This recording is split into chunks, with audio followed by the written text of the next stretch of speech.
तो कैसे हो मेरे प्यारे दोस्तों। आज चलो मैं आपको एक किस्सा सुनाता हूँ। 1975 में जब शोले रिलीज हुई थी तो किसी ने सोचा नहीं था कि ये फिल्म सिर्फ एक फिल्म नहीं बल्कि इतिहास बनने जा रही है। दोस्ती, बदला, कॉमेडी, एक्शन, इमोशन, अरे भाई क्या नहीं था इसमें। लेकिन भाई जितनी दिलचस्प ये फिल्म थी उससे भी ज्यादा मजेदार है इसके पीछे की कहानियां, जिनके बारे में बहुत ही कम, मेरा मतलब सचमुच में बहुत कम लोग जानते हैं। अब जरा सोचिए, गब्बर सिंह का किरदार अगर अमजद खान की जगह डैनी डेंगजोंगपा निभाते। जी हाँ, ये रोल पहले डैनी को ऑफर हुआ था, लेकिन उस वक्त धर्मात्मा में बिजी थे। फिर दिल पे पत्थर रखकर उन्होंने इसे मना कर दिया और फिर आया अमजद खान का नाम, जिनकी आवाज को लेकर शुरुआत में लोगों को शक था। कहा गया कि उनकी आवाज में वो डराने वाली बात नहीं है। I mean seriously. लेकिन भाई साहब जैसे उन्होंने बोला कि कितने आदमी थे, सबके रोंगटे खड़े हो गए और वही अमजद खान बन गए बॉलीवुड के सबसे खतरनाक विलन, जिनका हवाला देकर माएं बच्चों को भी जल्दी सुला दिया करती। अब बात करते हैं वीरू और बसंती की, यानी धर्मेंद्र और हेमा मालिनी की। शूटिंग के दौरान धर्मेंद्र जी हेमा के प्यार में यमला पगला दीवाने हो चुके थे। उन्होंने लाइट बॉयज को पैसे देकर जानबूझ टेक्स्ट अपने खराब करवाएं ताकि उन्हें हेमा मालिनी के साथ ज्यादा शॉट देने का मौका मिले। और ये सिर्फ अफवाह नहीं है, ये बात खुद टीम के लोगों ने इंटरव्यूज में बताई है। एक तरीके से देखा जाए तो शोले सिर्फ दोस्ती की नहीं, एक सच्चे प्यार की गवाह भी बनी। एक और बात आप जानकर चौंक जाओगे, जय और राधा यानी अमिताभ बच्चन और जया भादुरी की शादी फिल्म की शूटिंग शुरू होने से ठीक 4 महीने पहले हुई थी और शूटिंग के दौरान जया गर्भवती थी। इस वजह से कई बार शूटिंग रोकी गई, लेकिन उस दौरान भी दोनों ने काम में कोई कमी नहीं आने दी। फिल्म में जय और राधा का जो साइलेंट रोमांस दिखाया गया है ना, वो किसी कविता से कम नहीं लगता।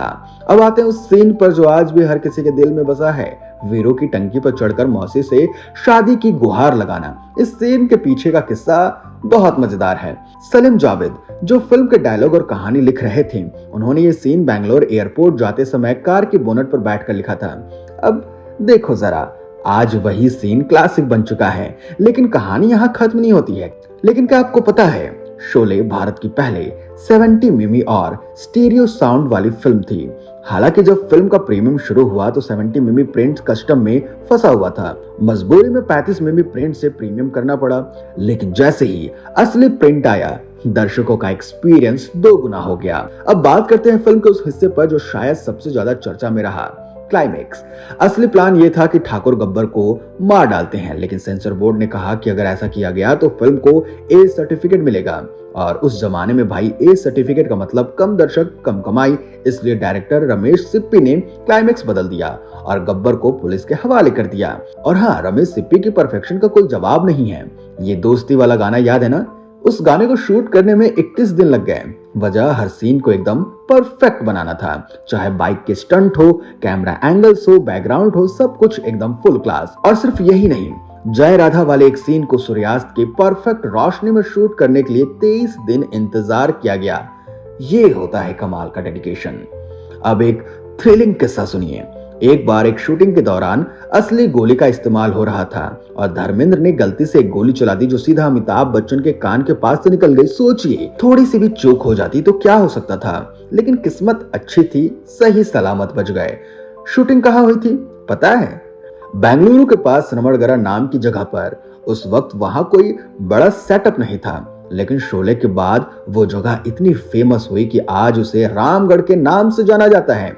टूरिस्ट आज भी वहां आकर सेल्फी लेते हैं और वीरू बसंती की यादें ताजा करते हैं। अब बात करते हैं फिल्म के सबसे पॉपुलर डायलॉग की, जो डर गया समझो मर गया, अरे यो सांभा तेरा क्या होगा कालिया। ये डायलॉग्स आज भी पब्लिक में वायरल होते हैं। कोई मीम बनाता है, कोई रील बनाता है, कोई चुटकुला। सलीम जावेद ने डायलॉग्स को इस तरह लिखा कि वो सिर्फ फिल्मी लाइनें नहीं रही बल्कि लोगों की जुबान का हिस्सा हो गई। शोले का असर इतना जबरदस्त था कि मुंबई के मिर्नवा थिएटर में फिल्म लगातार 5 साल तक चली।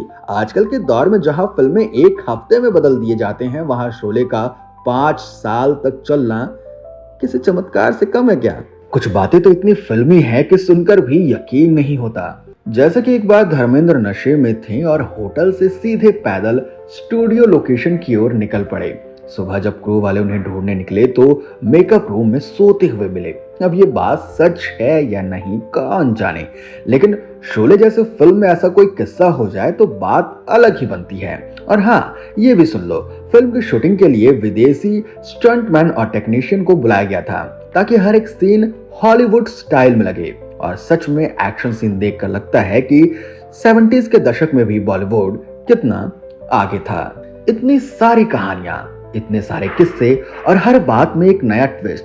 शोले सिर्फ एक फिल्म नहीं थी, वो एक इमोशन थी, एक क्रांति थी जिसने भारतीय सिनेमा की दिशा ही बदल दी। उसके किरदार, उसके संवाद, उसके गाने, उसके लोकेशन और उसके पीछे की कहानियां, सब कुछ आज भी वैसा ही ताजा लगता है जैसे कल ही रिलीज हुई हो। शायद इसीलिए जब भी कोई कहता है पुरानी फिल्में ही असली होती थी तो सबसे पहला नाम दिमाग में शोले का ही आता है। अगर आपको भी ये बातें पसंद आई हो तो अगली बार जब भी आप शोले देखें तो इन किस्सों को जरूर याद रखिएगा, क्योंकि हर एक सीन के पीछे एक कहानी है और हर कहानी के पीछे एक जज्बा। वीडियो को लाइक, कमेंट और हाँ, सब्सक्राइब करना ना भूलिएगा।